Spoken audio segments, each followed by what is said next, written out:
એટલે ગઈકાલે સાંજે 6:40 રાજકોટ સિટી બસ સેવાની રૂટ નંબર 40ની બસ કે જે સૌરાષ્ટ્ર યુનિવર્સિટીથી સંતોષીનગરનો રૂટ છે એ બસ છે જે એ સંતોષીનગરથી રિટર્ન થતી વખતે આપણે આસ્થા રેસિડેન્સી પાસે રેલનગર ખાતે એના જે ડ્રાઈવર હતા પરસોત્તમભાઈ એને અચાનક ચાલુ ડ્રાઇવિંગ દરમિયાન જ એટેક આવી જતા તેઓ બસ ડ્રાઇવિંગ સીટ ઉપર જ ઢળી પડ્યા હતા અને બસનો કાબુ જતો રહેતા બસનું જે અકસ્માત થયેલું એમાં બસની અડફેટે 2 રાહદારીઓ અને એક રિક્ષા અને એક એક્ટિવા આવેલું અમારા ધ્યાન ઉપર આવેલ છે.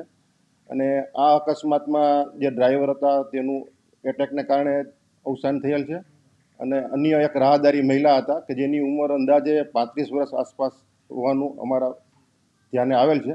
તેનું પણ અકસ્માત દરમિયાન અવસાન થયેલ છે. એટલે ટેન્ડરની જોગવાઈ અનુસાર જે કોઈ ડ્રાઈવર રાખવામાં આવે તેની પાસે હેવી વ્હીકલ માટેનું વેલિડ લાઇસન્સ હોવું જોઈએ અને આ જે પરસોત્તમભાઈ હતા એનું જે ડ્રાઇવિંગ લાઇસન્સ હતું એ ચકાસતા એની વેલિડિટી 2026 સુધીની હતી.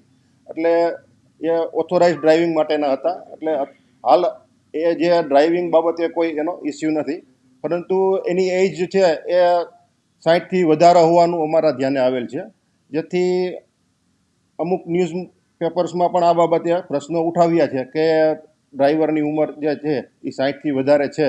તો આ બાબત અમારે ધ્યાને આવતા હવે અમે આગામી સમયમાં જે કંઈ પણ જે ટેન્ડર કરશું એમાં ડ્રાઈવરની લિમિટ બાબતે અમે એક ખાસ એજ લિમિટ રાખશું, જેથી ભવિષ્યમાં આ પ્રકારની કોઈ દુર્ઘટના ન થાય અને શહેરીજનોને કોઈ અકસ્માતે અવસાન થવાની ઘટના ન બને. એના આધાર કાર્ડ પ્રમાણે એની ઉંમર 61 વર્ષ દેખાડે છે અને અન્ય ડોક્યુમેન્ટ મુજબ છે એ 66 વર્ષ છે. એટલે એમાં વિસંગતતા હોવાનું ધ્યાને આવેલ છે. એટલે હાલના ટેન્ડરની જોગવાઈમાં આ બાબતે કોઈ સ્પષ્ટતા નથી, પણ ભવિષ્યમાં જે કોઈ પણ નવા બસ માટેના ટેન્ડર કરવામાં આવશે તો એમાં એજ બાબતે 60 વર્ષ કે 62 વર્ષ જે નક્કી થશે હાયર લેવલથી એ પ્રમાણે એજ લિમિટ રાખવાનું અમે પ્રાવધાન રાખશું.